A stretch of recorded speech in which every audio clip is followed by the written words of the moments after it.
গত 15ই মার্চ রাজ্যে বিধানসভা নির্বাচনের দিন ঘোষণা করা হয়। সেই সঙ্গে কার্যকর হয় নির্বাচনী আচরণ বিধি। তারপর থেকেই প্রশাসনের শীর্ষ স্তরে পরিবর্তনের প্রক্রিয়া শুরু করে নির্বাচন কমিশন।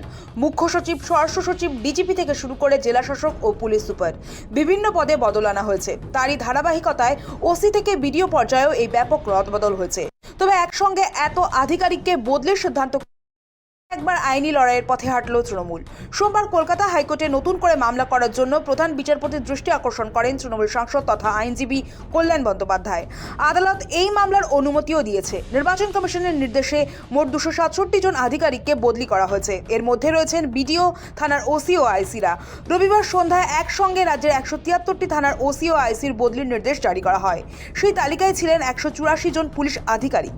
একই দিনে দুপুরের দিকে রাজ্যের 18টি জেলার 83 জন বিডিওর বদলির নির্দেশ দেওয়া হয়। সব মিলিয়ে একদিনে এত সংখ্যক আধিকারিককে স্থানান্তর নজিরবিহীন বলেই মনে করছে তৃণমূল। কমিশনের এই পদক্ষেপকে রাজনৈতিক উদ্দেশ্য প্রণোদিত বলে অভিযোগ তুলেছে তৃণমূল। তাদের মতে একসঙ্গে এত সংখ্যক আধিকারিককে সরিয়ে দেওয়া প্রশাসনিক নিরপেক্ষতার বদলে অন্য কোনো উদ্দেশ্যের ইঙ্গিত দেয়। সেই কারণে আদালতে দ্বারস্থ হওয়ার সিদ্ধান্ত নেয় শাসক দল। যদিও এই অভিযোগ আগেই খারিজ করেছে বিজেপি। গত শনিবার কলকাতা সফরে এসে কেন্দ্রীয় স্বরাষ্ট্রমন্ত্রী অমিত শাহ বলেন, ভোটের আগে প্রশাসনিক রদবদল কোনো অস্বাভাবিক বিষয় নয়। তার দাবি, নির্বাচনকে নিরপেক্ষ রাখতে এমন পদক্ষেপ নেওয়া হয়ে থাকে।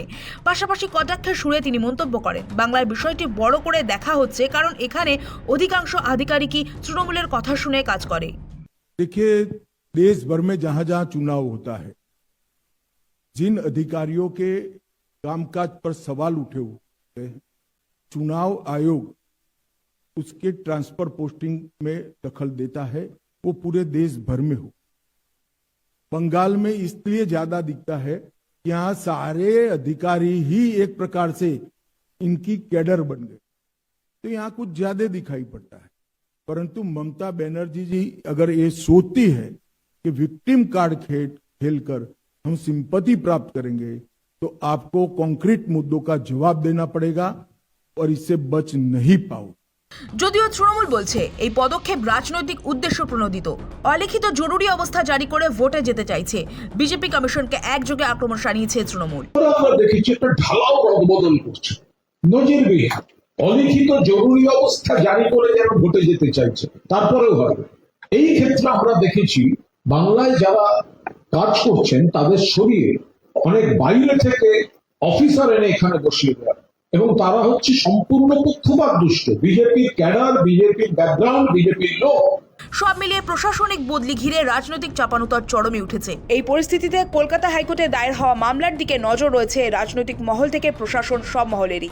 মঙ্গলবার এই মামলার শুনানি হতে পারে বলে জানা গিয়েছে। আদালতের পর্যবেক্ষণই এখন নির্ধারণ করবে নির্বাচন কমিশনের এই সিদ্ধান্তের ভবিষ্যৎ কোন পথে এগোবে। সৌভিক সান্যালের রিপোর্ট, সময়, কলকাতা। রাজ্যের বিধানসভা ভোটের আবহে ময়নাগুড়ির এক জনসভায় করা মন্তব্যকে ঘিরে নতুন করে রাজনৈতিক সংঘাত তীব্র হলো। মমতা বন্দ্যোপাধ্যায়ের মন্তব্য নিয়ে এবার সরাসরি নির্বাচন কমিশনের দ্বারস্থ হলো বিজেপি। অভিযোগ, ওই মন্তব্য শুধু রাজনৈতিক শালীনতার সীমা ছাড়ায়নি, বরং ভোটারদের মধ্যে ভয়ের পরিবেশ তৈরির চেষ্টা করা হয়েছে। किस तरीके से वहाँ के वोटरों को घर घर तक धमकी दे करके कि जो बीजेपी को वोट देगा तृणमूल कांग्रेस का पूरा कार्यकर्ता, पूरा मंत्री, उनका